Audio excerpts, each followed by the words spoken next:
So what results you can expect from this LinkedIn outreach? And my answer to this would be starting with tier 2 countries like India, UAE, Europe, Africa, and except UK in Europe. This is the kind of things you can expect.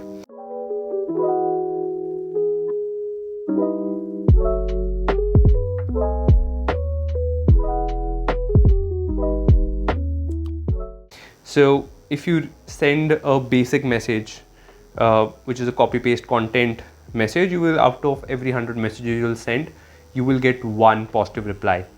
That's one lead.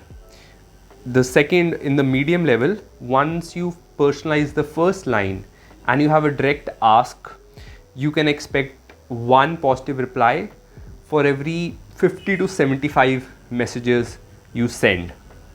And in the expert mode, where you are customizing the first line and the conversation, you are having a conversation ask rather than pitching something, you can have one positive reply for every 25 to 40 messages that you send.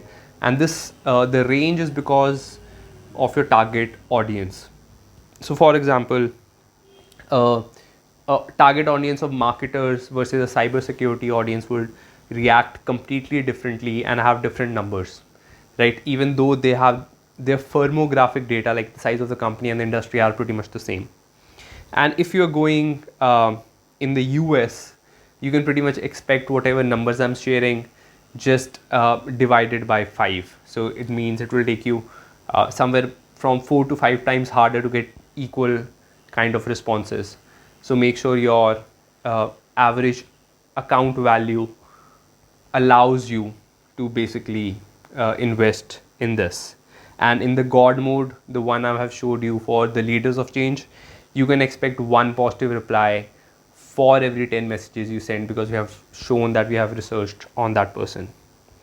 And one of the questions that usually I ask myself is, what will be the future like? And I think we can take some lessons from the past. So for example, going forward, I think there could be a limit on number of free messages that LinkedIn allows us to send, or some other channel that we might use. So, but the people will still want to learn from content, right? That thing won't change. So the number of messages might change and you might go to InMail, but the idea that people want to, get new information that can help them do your job better, that won't change.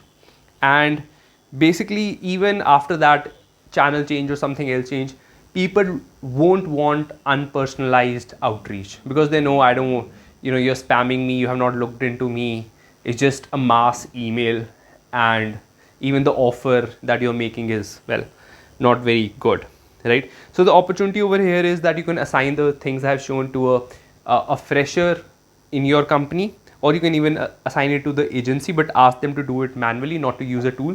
LinkedIn accounts are too valuable for that. And the threat that I have is, maybe in the coming days, LinkedIn can put a filter that your messages should be variable. So you cannot send a copy paste message where the copy of the message is 80% similar from the previous messages that you have sent in the last 24 hours or something like that, because this is something we saw before COVID. So before COVID, we used to send 100 invites a day for our clients. Now it is 1/7, and we can just send 100 invites a week on LinkedIn. So next thing could be messages and moving people into their InMail aspect of it.